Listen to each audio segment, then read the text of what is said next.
in the process of sorting through the buttons from the Holocaust Memorial. We found that there was some debris in there that needed to come out before we put it back up, and we're going to be refurbishing and redesigning the triangles and the stars so that we have a much better memorial going forward.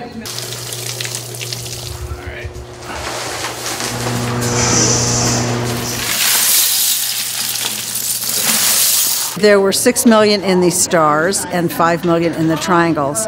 We're handling them. We have to sort through them, pull out corroded cardboard. We're trying to get rid of broken and corroded buttons as well, and then we will be replacing them with new buttons that we have in storage. It's real tedious. We've been on it about a year and a half, and we expect we have about a year and a half to go. Okay, these are going to be washed, but they're not broken or corroded. They're just dirty. And then, but if something is broken or corroded, here's a corroded one.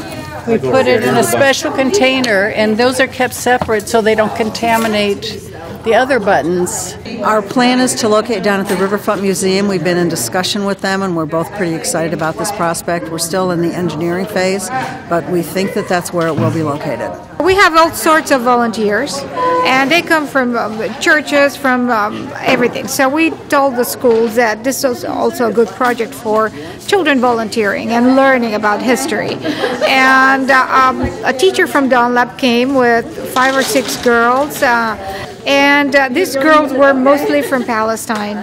For them being from Palestine and in a Jewish memorial, I think it was a very unusual and a good opportunity to learn something that otherwise would be very difficult for them to be exposed to.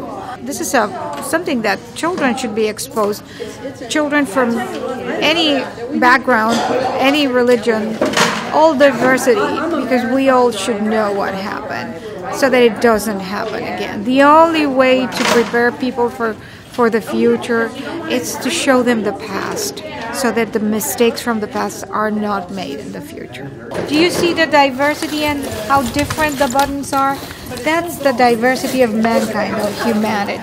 Everything counts.